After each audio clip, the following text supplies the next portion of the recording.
On October 29, 1919, the Secretary of Labor of the United States, W.B. Wilson, opened the first ever session of the International Labor Conference saying that our homes are your homes, and we want you to feel that you're not strangers at the gate, but part of us.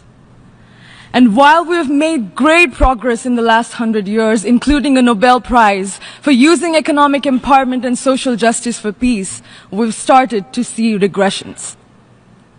There are too many countries in the world today that have shut those gates, becoming strangers in our interconnected and a codependent world.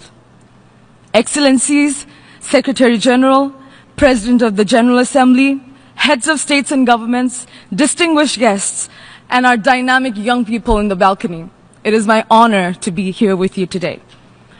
My name is Jolly Amatya. I'm from Nepal, and I'm speaking on behalf of the United Nations Major Group for Children and Youth.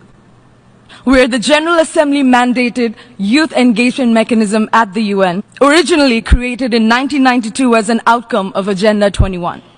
And these words come from a constituency of over 7,000 youth-led entities from over 170 countries and territories, from local informal grassroots groups to large youth-led organizations, some even older than the UN.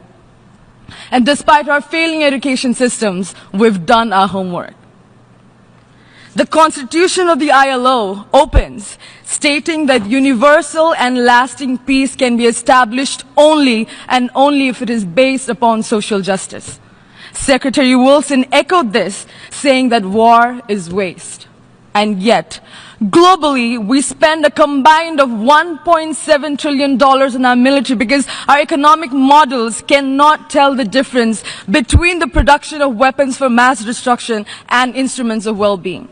Our economic models see rises in executive pay as more beneficial than rises in workers' pay, which is why wages continue to stagnate and have stagnated despite massive rises in productivity.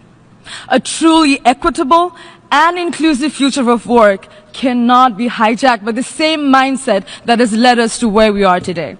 Our short-sighted quest and blind obsession with the GDP growth is perpetuating human rights abuses against a majority of humanity and destroying our ecological life support systems.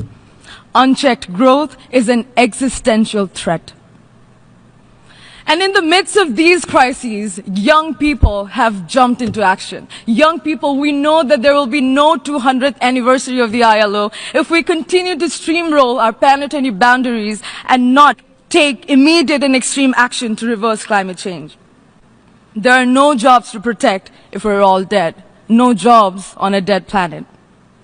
The 8th ECOSOC Youth Forum took place this week under the theme of empowered, included, and equal. The session on SDG 8 had 3 key recommendations. 1, we must move beyond GDP and shift our economic models to the ones that value and measure the well-being of all and the integrity of the planet.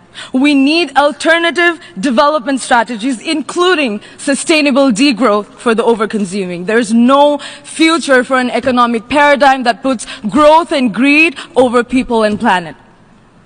2, the transitions that young people care about, the transitions that we care about is not just from school to work, but it is from ageist, undemocratic aristocracies to governance structures that are inclusive of all and is based upon intergenerational dialogue, participation, and collaboration. We do not need individual leaders. What we need is collective action that is based upon universality and equity. The Latin root of the word innovation actually means bringing old and new together into something greater than the sum of its constituent parts. And only equitable and inclusive democracies can create true innovation. 3, young people's trust in institutions are at an all-time low. And rebuilding that very trust is key to moving forward to the future that we want. Our institutions must be recalibrated to align with the aspirations of the 2030 agenda. They need to set examples that we can be proud of and not perpetuate outdated and unjust systems that impose hardships on people. We need civic education that promotes participatory budgeting, collective bargaining, and voting. The first International Labour Conference in 1919 had 5 key agenda items: a working hour maximum, unemployment, women's employment, employment of children, and the prohibition of an extremely dangerous chemical in the workplace. And today, ladies and gentlemen, 100 years later, it should frighten us that we're still struggling to achieve these things. Again, universal and lasting peace can be established only if it is based upon social justice. The key to a brighter future of work is an honest reflection on why the present of work has not lived up to our shared collective aspirations. We need to go beyond seeing people as just their potential value added and bring back humanity to the core principles that guide our decisions. Our call to action, young people's call to action, is very simple. We all must work together, all peoples, with each other, for a just and a peaceful planet. And together, we can make it work. We call on you to call on us. Either way, we're moving forward. Thank you. Thank you to Jolie Amatia for a very, very powerful statement